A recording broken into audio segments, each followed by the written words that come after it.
talking about when you're saying people, especially radical leftists, have to concede certain points whenever they discuss things, this is so true and so important because you see that play out over and over again. There's very little variation from the official narrative when they talk about important subjects or controversial subjects, whatever they are, whether it's transgender rights or whatever's in the news that's big and you know that it's very popular right now.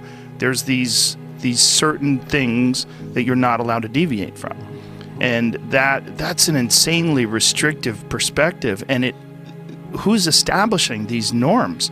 Like, who's That's a good question, man. Yeah, who is? Well, I blame the universities in large part for this, the activist disciplines. Yeah. But that's only a partial answer because the universities are also responding to legislation like Title IX.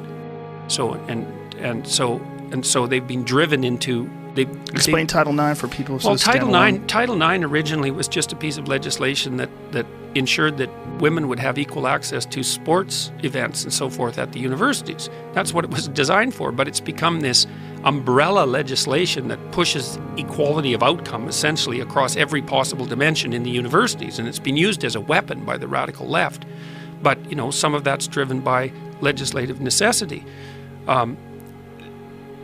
What's happening, the reason that I think this is coming from the universities is because I don't think that this could, well, there's all these activist disciplines that are essentially subsidized by too high tuition fees and also by state funding, and they've produced an entire substructure of activists. And those activists are doing everything they can to lay out the theoretical structure for the radical left, and that's a structure that involves, there's buzzwords, right? Diversity is one, but that means diversity by race and ethnicity and sexual preference, for example, as if those have anything to do with genuine diversity of ideation, and they don't, and there's no evidence that they do.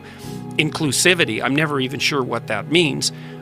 Equity, which is a marker for, what would you call it? It's a code word in some sense for equality of outcome, which is an absolutely deadly doctrine. I think of all the mistakes that the radical left are making, and the moderate left for not calling them out on it, the equity doctrine is at the top of the list. And then there's other associated things like white privilege, that's a good one, and systemic bias, and which is it's an absolute embarrassment from the perspective of a reasonable academic psychologist, because psychological tests have been used to prove that there's this implicit bias that lurks everywhere, and the tests aren't reliable and valid enough to make that claim. That's even the people who've made the test, the implicit association test, have admitted, except for Mazarine Banaji, who's the chairman of the Department of Psychology at Harvard, they've admitted that the tests aren't reliable and valid enough to be used for the purposes they're being using for.